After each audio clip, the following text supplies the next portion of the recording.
Magandang hapon mula sa DOST Pag-asa. Ito ang ating weather update ngayong Tuesday, September 2, 2025.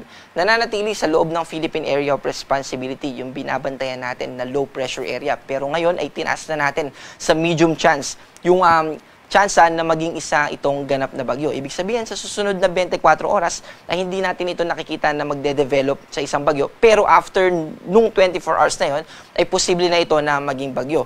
At kung mangyari man yung development nitong low pressure area na ito sa isang bagyo, habang nasa loob siya ng Philippine Area of Responsibility, ay bibigyan natin ito ng local name na Kiko. Sa kasalukuyan, itong low pressure area ay nasa 1,170 kilometers east ng extreme northern Luzon. At dahil may kalayuan ito sa kalupaan o may kalayuan ito sa ating bansa, ay wala na itong direkta at indirect effect sa ating bansa. Hindi rin ito napapalakas yung southwest monsoon. Kaya maging bagyo man siya o hindi, ay hindi na ito makakaapekto sa ating bansa. Ang nakakaapekto sa atin ay yung hanging habagat, partikular na dito sa western part ng Luzon, dito sa Ilocos Region, Zambales, sa Bataan, Occidental Mindoro, at Antique. Yung mga binanggit nating lugar, yun yung mga magiging maulap at mataas yung tsansa ng mga pag-ulan. Sa natitirang bahagi naman ng ating bansa, ay magiging partly cloudy to cloudy skies. Ibig sabihin, maliwalas ang ating kalangitan at mababa yung tsansa ng mga pag-ulan.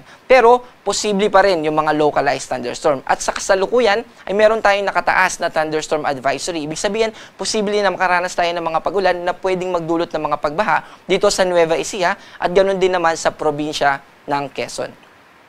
Para sa ating forecast bukas, mananatili na yung epekto ng hanging habagat ay nakafocus dito sa Luzon at mababawasan yung impluensya ng habagat dito sa Visayas at Mindanao. Kaya bukas ay mananatiling maulap at mataas yung tsansa ng mga pag-ulan dito sa western part ng Luzon, ganun din sa western part ng Central Luzon, Northern Luzon, Ilocos Region, kasama yung mga probinsya natin dito sa Mimaropa, pero west majority lang. Sa Palawan naman ay mababawasan din yung ating mga pag-ulan dahil naka-partly cloudy, cloudy skies na yung ating forecast dyan.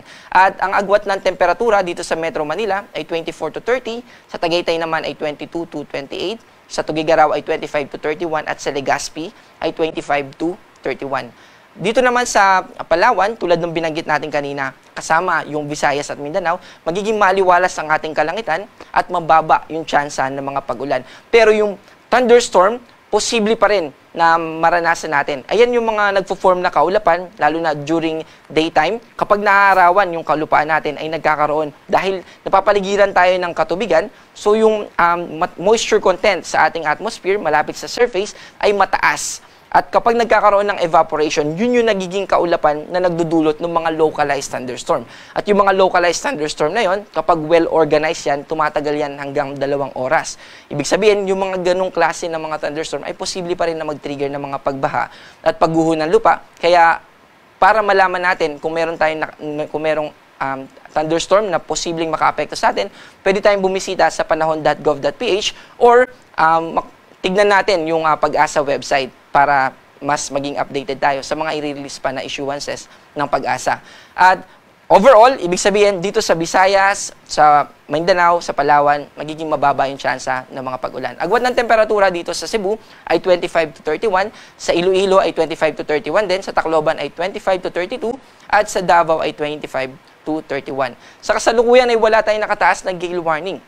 Kaya malaya tayo na makakapangisda, except lang, gusto natin pag-ingatin yung mga kababayan natin, lalo na kung may maliliit na sasakyan pandagat o maliliit na sasakyan pandagat yung gagamitin natin sa coastal areas ng Luzon at ng Visayas. Dahil kung maliit yung sasakyan pandagat natin at naapektuhan tayo ng mga thunderstorm offshore o sa karagatan, thunderstorm sa karagatan, ay posible na maapektuhan yung ating mga paglalayag.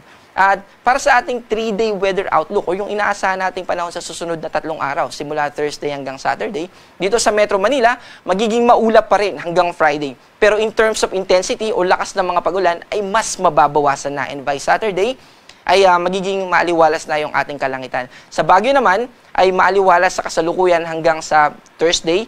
Yung ating kalangitan, mababa yung chance ng pagulan, pero by Friday and Saturday, dahil sa movement ng axis, no, o yung part na naapektuhan ng habagat, magiging maulap na by Friday and Saturday sa Baguio. At ibig sabihin nun ay mas tataas na yung chance ng mga pagulan.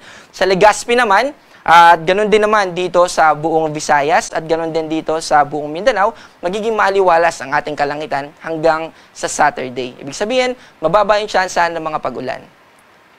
At ang ating araw ay lulubog mamayang 6:07 at muling sisikat bukas ng 5:44 ng umaga.